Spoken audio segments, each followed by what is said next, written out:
Okay guys, I'm going to show you in this video some Honda Rebels make a noise.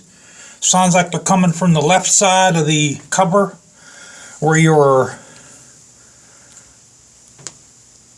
stator drum is.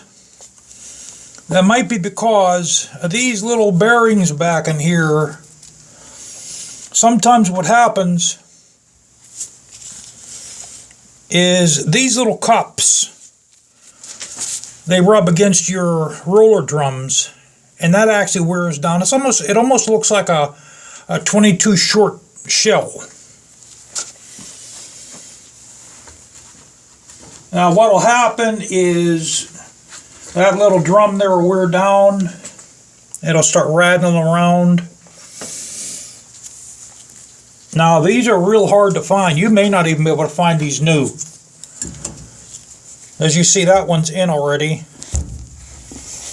I'm going to show you how I put these in. You know, a lot of people don't even know that these are in there.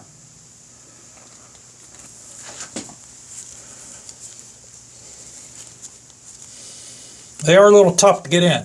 You can see there's a spring on it. And this is basically how I put them in. I put them in with a pair of hemostats. There's a little hole in here that they go in, that the spring goes into.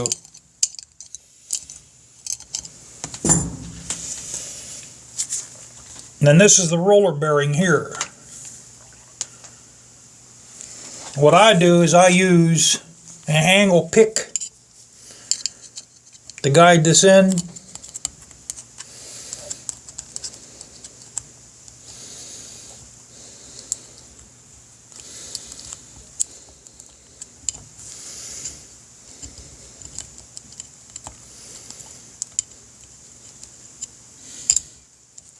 Okay, that's in. Then you put your roller bearing in.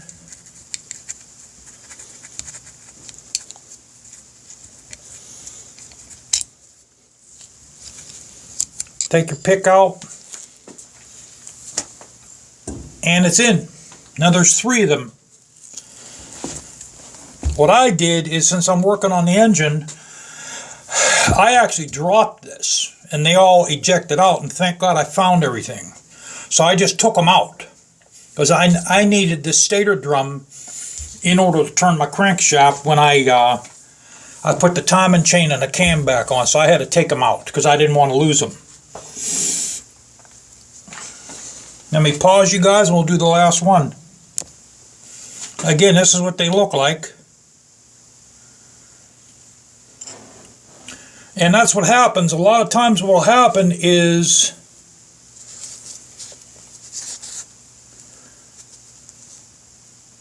that face there, it constantly contacts the roller bearing, and that'll wear down. And then what will happen is your spring will come out, and the roller bearings won't really stay in one place. They'll rattle around and you'll hear a rattling sound, and that'll even affect the way your starter clutch operates.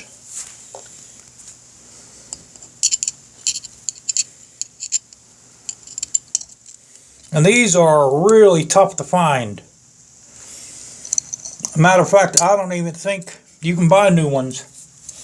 You can probably find springs in a hobby shop, and you might be able to use maybe a 22 short in place of these, which they might actually work better. See, these are so tough, man, to get back in these little holes.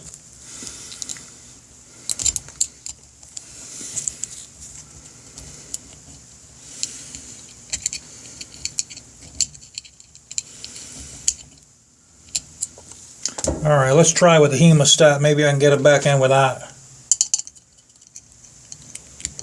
Yeah, that's a little bit better. Get our drum, or not our drum, our roller bearing. Pop that guy back in, there you go. Let me give you guys a better look at what they look like in there. See, and that's what, see that little cylinder? that stays in contact with that, and they wear down. Matter of fact, I have had some that wore down. Now, a lot of times you might be able to find these used that have the roller bearings in there and that are in half decent shape.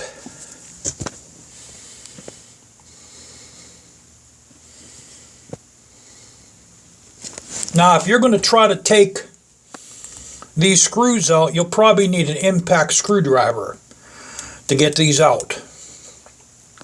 And then once you put them back in, I would use some gasket sealer or thread locker, and then give them 1 or 2 smacks to retorque them in place if you take them out. If you don't have to take them out, I wouldn't play with them. But that's what that looks like.